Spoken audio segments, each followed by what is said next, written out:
dengar podcast ngobrol, ada lagi gubrak. Aduh, gue langsung di luar tuh kayak ada yang lari-larian jalan, duduk. Jadi kayak ada orang lalu lalang depan kamar mandi. Itu rambut panjang, tapi kakinya nggak ada. Di situ katanya mah di bagian belakangnya itu dulunya kerajaan jin.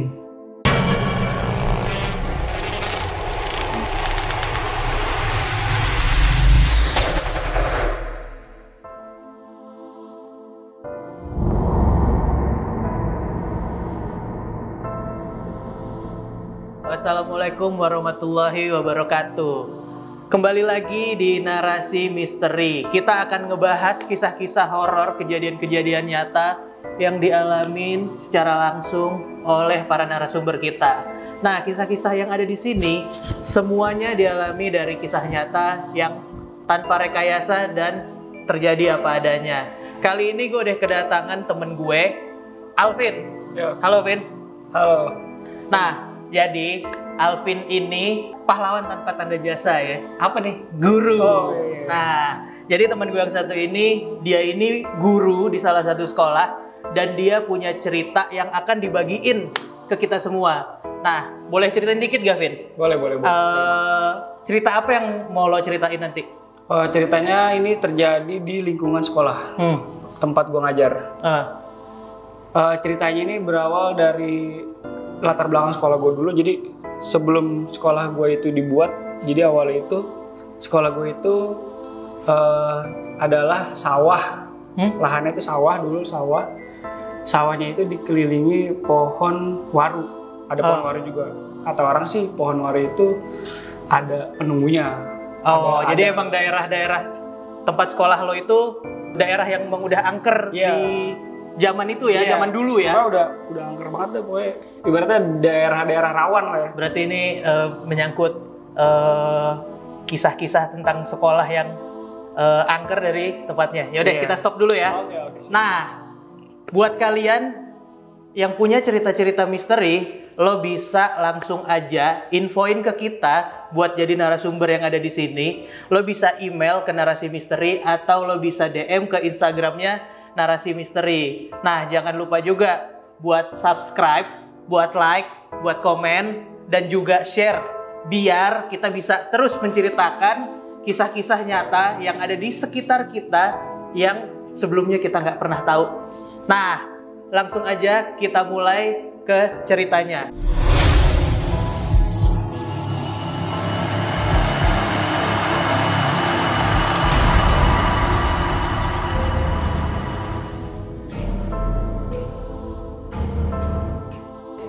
Gimana cerita lo tentang sekolah lo, tempat lo kerja nih?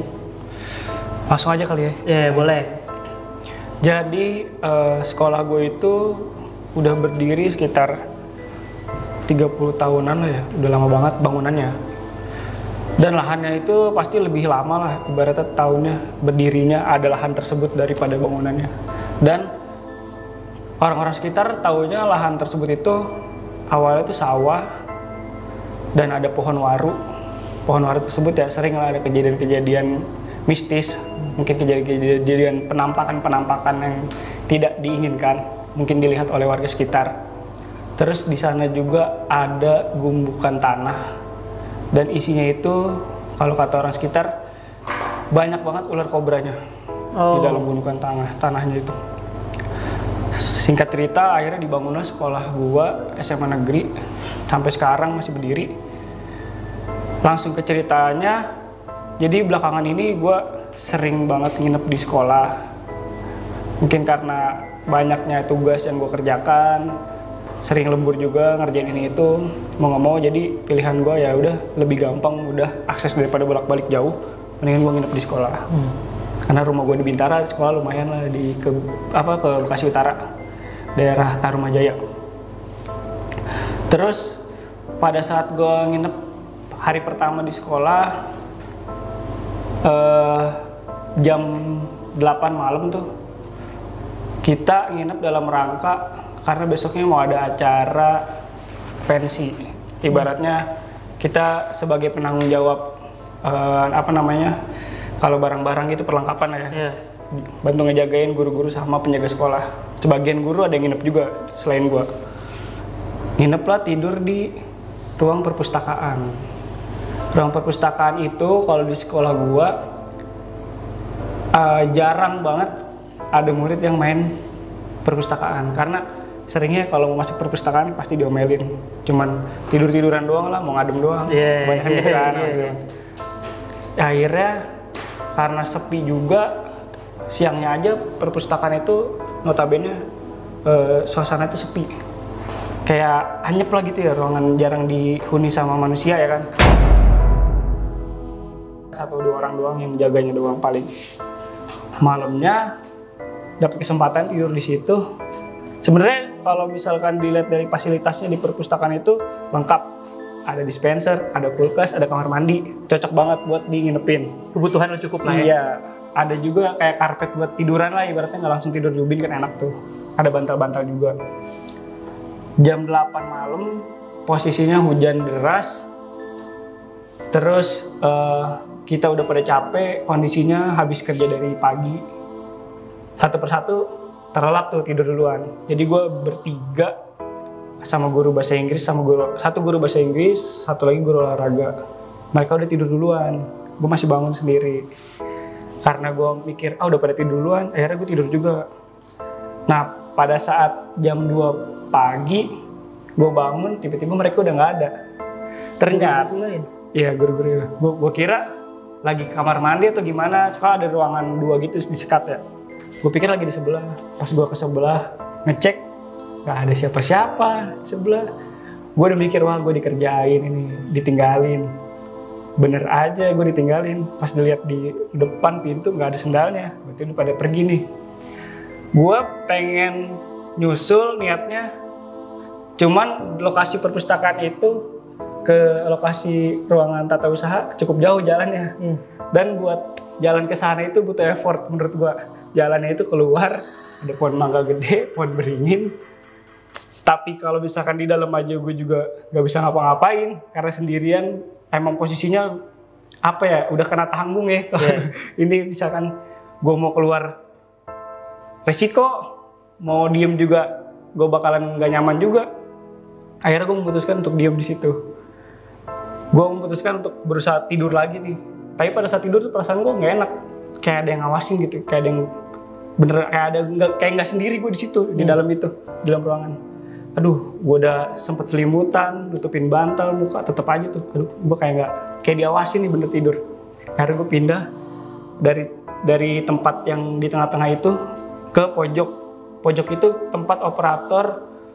Kalau misalkan mau daftar pengunjung, gue diem di situ, gue nyalain lah komputer supaya keadaannya nggak sunyi banget.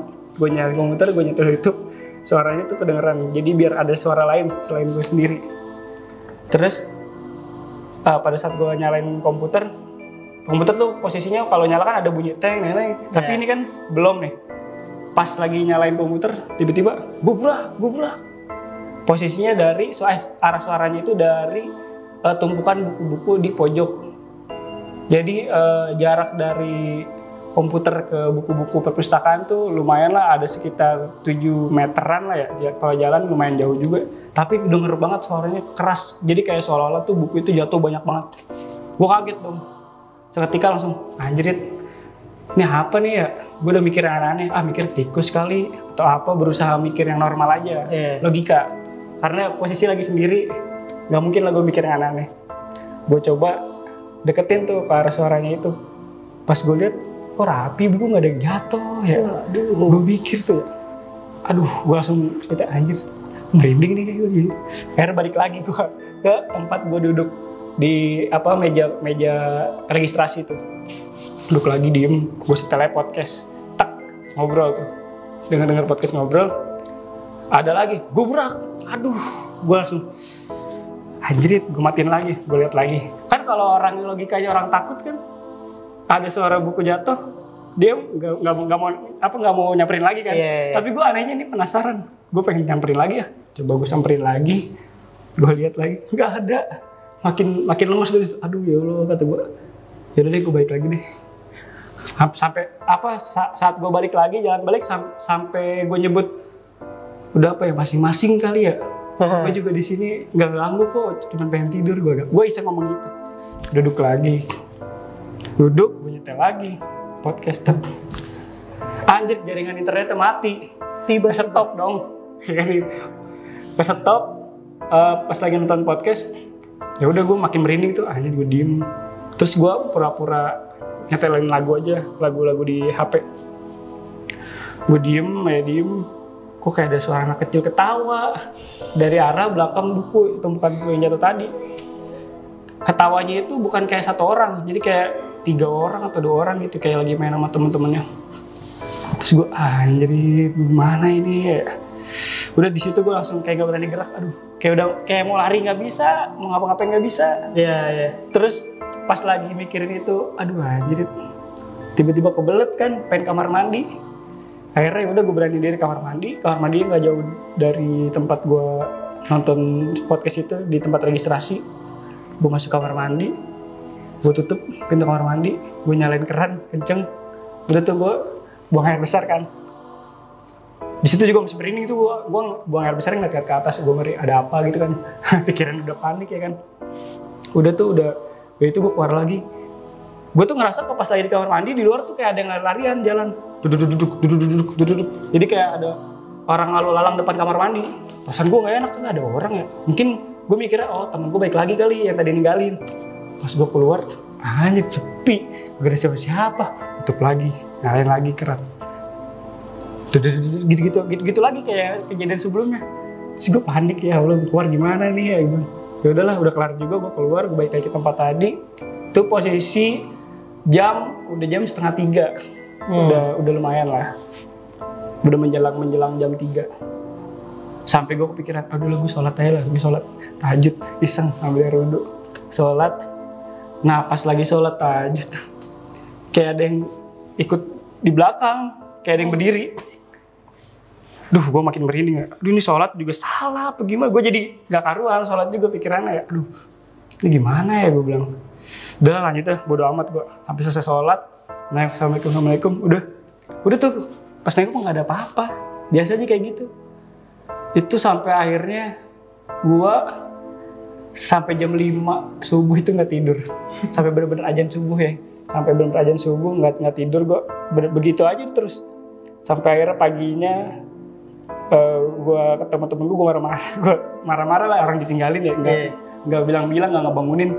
Temen gue alasannya, lu udah dibangunin berapa kali tapi nggak bangun, susah banget bangunnya. Tapi beneran tuh mereka udah nggak cuma 1 orang 2 orang yang yang aku nggak bilang nggak bangunin gue. Sampai penjaganya juga bilang gitu, susah banget dibangunin lu. Padahal gue kayaknya tidur baru sebentar, perasaan gue. Tapi kata susah banget dibangunin. Waduh, gue sampai mikir gitu. Cuman untungnya alhamdulillahnya sih nggak sampai ngeliat wujud aslinya, tapi gue kayak udah menafsirkan bahwa itu adalah sosok anak kecil yang iseng main di perpustakaan.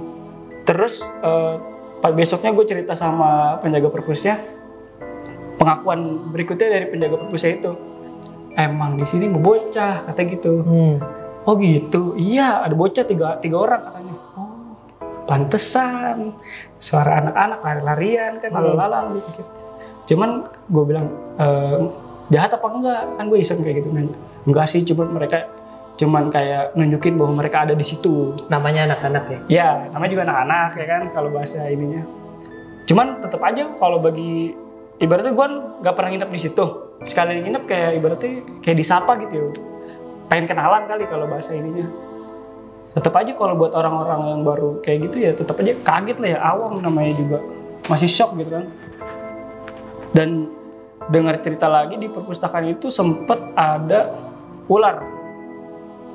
Nemuin ular besar, hitam, tapi nggak berhasil ditangkap. Jadi ini gue diceritain sama penjaga perpus ya, setelah gue cerita kejadian itu.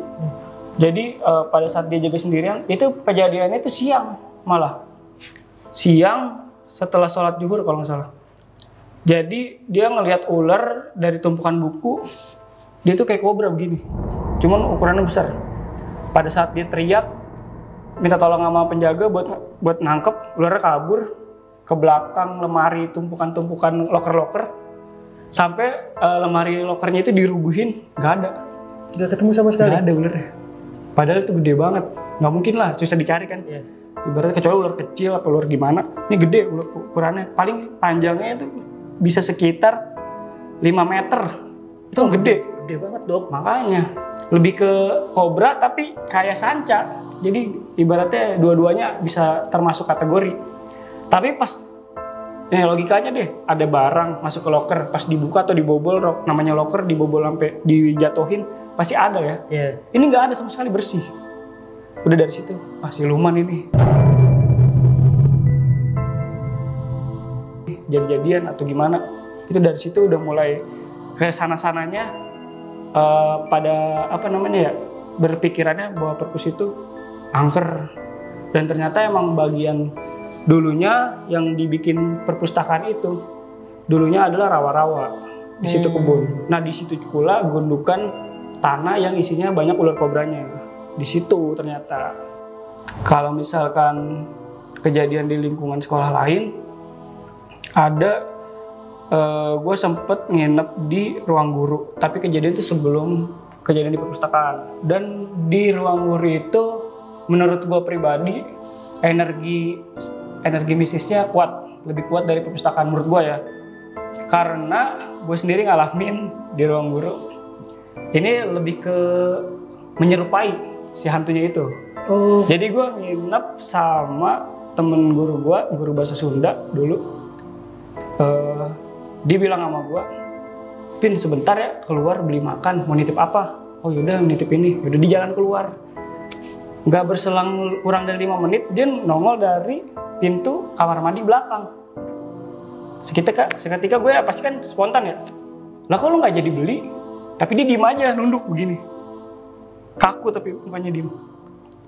Oh lu baru mau jalan kali ya? Gue kayak nanya tapi jawab sendiri. Kayak ya udah bodo amat, gue posisinya lagi main komputer juga. Oh lu belum jalan sih? Oh lu baru dari kamar mandi kali ya? Udah gue gini, dia jalan. Udah tuh.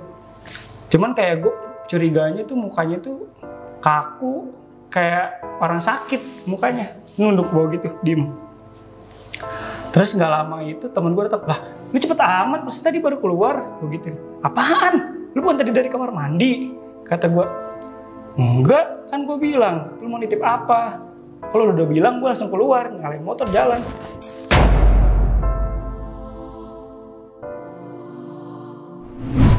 Tadi dulu, tadi siapa yang dari kamar mandi ya?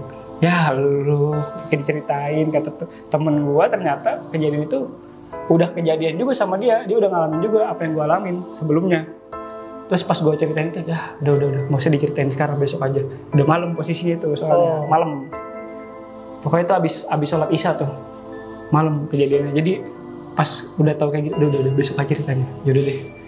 Nah setelah itu mah pas gue tidur udah nggak ada kejadian apa-apa. Tapi ada cerita lagi, kejadiannya di ruang guru juga, tapi di WC kamar mandi gurunya.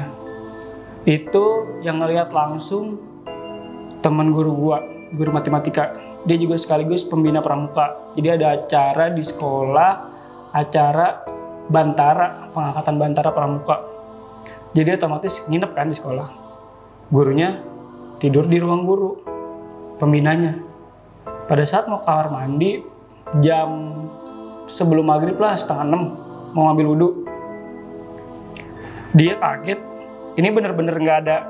Biasanya kan kalau ada tanda-tanda makhluk halus, entah itu dari suara, entah itu dari dia iseng ngejatuhin benda atau apa ya kan, menimbulkan suara-suara aneh yang bikin kita, mengundang kita untuk mencari keberadaan suara tersebut.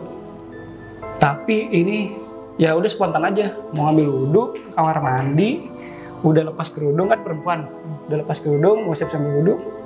Pas begitu belok kan ada jalannya tuh kayak ada lorong gitu sebelum ke kamar mandinya. Pas di lorong nengok ke kanan, kaget dong, shock.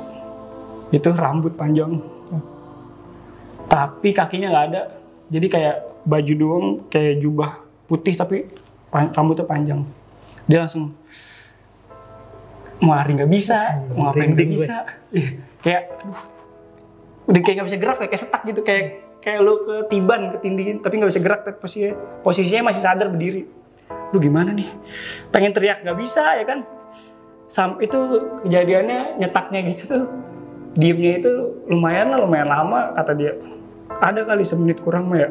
Begitu sampai hantunya pergi. Baru lemes langsung habis dari situnya. Terus 2 hari setelah ngeliat itu sakit. Oh. Itu. Soalnya banyak banget kejadian-kejadiannya di lingkungan sekolah. Ada lagi di WC siswa. Ini di sekolah lu atau di sekolah? Semuanya cerita di sekolah gua. Oh, di sekolah lu? Sekolah gua. Di WC siswa. Kejadiannya malam. Niatnya mau ngambil lampu. Jadi lampunya minta diganti, kamar mandi udah mati. Mau ngambil lampu, mau ganti lampu. Pas mau masuk, kan keadaan gelap tuh, lampu belum nyala. Tiba-tiba kan kalau kamar mandi siswa tuh ada per pintunya kan. Pintu 1, 2, 3 kamar mandinya. Nah di pintu 4, pintunya kebuka. Biasanya tutup semua soalnya, kebuka. Terus ada bayangan keluar. Kita belum masuk nih, posisi kita di depan pintu. Di depan pintu, persis pintu. Terus di sini ada pintu, di paling pojok tuh pintu 4. Bayangan hitam keluar, nengok, matanya merah. Aduh, ini pokoknya bikin shock dah. Itu yang ngelihat posisinya gua lagi nginep tuh. Gua lagi nemenin penjaga sekolah mau masang lampu, kan megangin tangga, nggak bisa sendiri. Aduh, kata penjaga dah, udah, santai. Dia penjaga udah ngerti, udah santai, ntar juga hilang. Udah, dari situ langsung lemes. Banyak sih kejadian-kejadian sebenarnya kalau mau diceritain, Mak. Cuman ya mungkin yang paling berkesan dan sampai sekarang tetap jadi memori yang kuat, ya itu sih kejadian di perpustakaan, ruang guru, WC siswa, WC guru. Tapi kata orang-orang sekolah sih, aura yang paling kuat itu ada di lorong kelas 12. Di situ katanya mah di bagian belakangnya itu dulunya kerajaan jin. Waduh. Gak tahu deh itu. Karena gue sendiri nggak nyaksiin, gue denger cerita aja merinding, apalagi gue nyaksiin langsung gitu. Jadi emang di situ aura negatifnya kuat banget. Nggak perlu lo harus ditongolin gitu ya, ngeri. Lo lewat situ aja deh. Kayak cuman kalau penjaga sekolah kan setiap malam keliling tuh kan, keamanan ngeliatin. Ada yang takut ada maling kan kalau itu. Setiap lewat situ pasti udah nggak bisa lama-lama. Ibaratnya nggak kuat lah auranya. Pokoknya setiap penjaga sekolah yang lewat lorong itu, pasti dia udah dari sebelum lewat itu udah mikir 2 kali. Duh, bentar aja lewat situ, jangan lama-lama gitu. Mau itu ada maling atau enggak, kayak udah gak kuat gitu perasaannya. Lewat situ tuh auranya udah gak kuat banget. Pokoknya kalau di sekolah gue itu yang penting itu pikiran jangan terlalu terbawa sama hal-hal mistis, karena mereka itu kalau semakin dipikirkan semakin ada, karena aura negatif ditambah dengan pikiran kita yang negatif jadi semakin kuat. Jadi kita kalah. Benar. Kalau kita udah takut, mereka malah jadi berani. Jadi mereka yang lebih kuat daripada kita. Nah sebaliknya kalau kita berani, mereka jadi takut sama kita. Gitu. Nah, Vin, nih sekarang gue mau nanya-nanya nih. Kalau dari sekolah lo sendiri, bangunannya itu bangunan baru atau bangunan lama? Sebenarnya ada beberapa yang sudah direnov, cuman pada dasarnya sebagian besar bangunannya masih bangunan lama.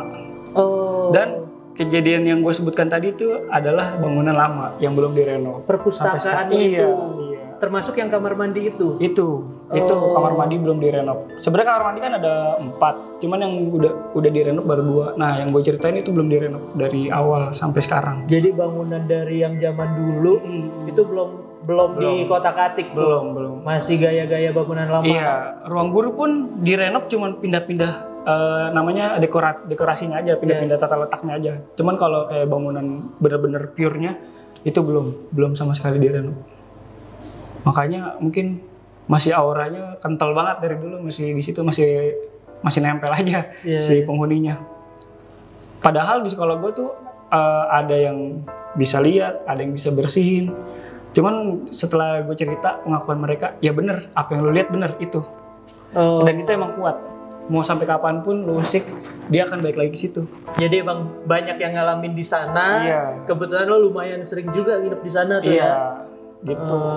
Dan itu kejadiannya nggak dialami sama gua doang, nggak cuma sama warga sekolah, sampai murid pun yang lagi ibaratnya belajar pagi-pagi pulang siang itu sampai ada pernah kesurupan di situ juga. Di lokasinya di lorong kelas 12 karena itu kan lorong sampingnya kelas. Itu pokoknya di 3 kelas itu tuh ada 3 kelas di lorong itu dan itu kelas yang paling angker. Dari kejauhan lu lihat ke arah lorong itu aja lu nggak berani pasti ngeliatnya. Pokoknya kalau udah malam ya, kalau siang mah nggak ketahuan. Kalau siang mah hawanya di situ adem. Cuman kalau malam gue berubah jadi anyep. Beda suasana beda banget. siang sama malam tuh ya. Beda banget. Auranya langsung bener-bener kuat. Kalau yang pas lo ganti lampu, anjing gue nanya doang gue merinding nih. Yang pas lo ganti lampu, yang lo kan ditemenin tuh berdua sama penjaga sekolah, lo nemenin penjaga sekolah kan. Nah ini di saat proses lo ganti lampu, ada dia yang muncul, itu berarti lo bertiga sama makhluk itu dan makhluk itu diem aja situ ngeliatin lo. Iya. Wah gue. Ini aja gue diliatin yang begitunya aja baru mau masuk masang lampu. Tapi lo nggak mundur tuh? Ya mau mundur bagaimana ya? Kayak udah kepalang tanggung gitu ya. Udah di situ, tinggal masang doang nih. Pakai nggak jadi, ya kali kan? Itu gue kayak udah berlawanan sama perasaan takut gue tuh. Gue maju. Padahal udah keringet dingin itu gue.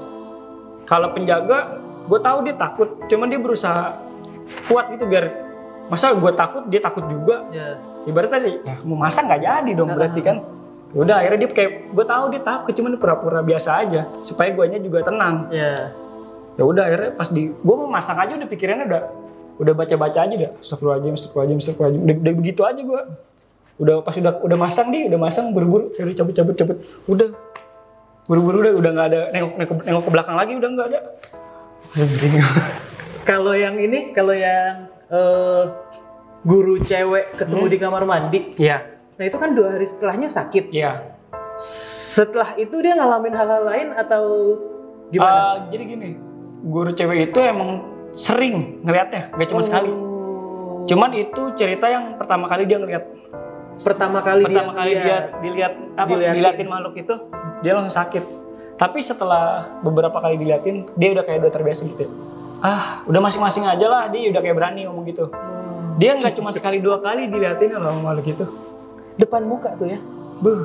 Yang pertama mah nggak depan muka, dia nengok hantunya di situ, rada jauh lah berapa meter ya. Yang kedua ketiganya di depan persis. Waduh. Pas belokan lorong, kayak dikagetin gimana ngejump scare kan? Iya. Tuh gue ya Allah, tapi dia alhamdulillah sih dari beberapa kejadian itu mungkin karena kejadian pertama dia agak ibadahnya mungkin lebih digetolin lagi. Lebih banyak baca doa di situ dia juga. Dia kayak lebih ngerti sebelum masuk ruang guru. Assalamualaikum, salam. Atau enggak dibilang punten, misi numpang sebelum kamar mandi. Jadi ibaratnya meminimalisir kejadian-kejadian seperti itu. Jadi ibaratnya ya kan punten kan karena di sini hidup berdampingan gak cuma sendiri gitu kan.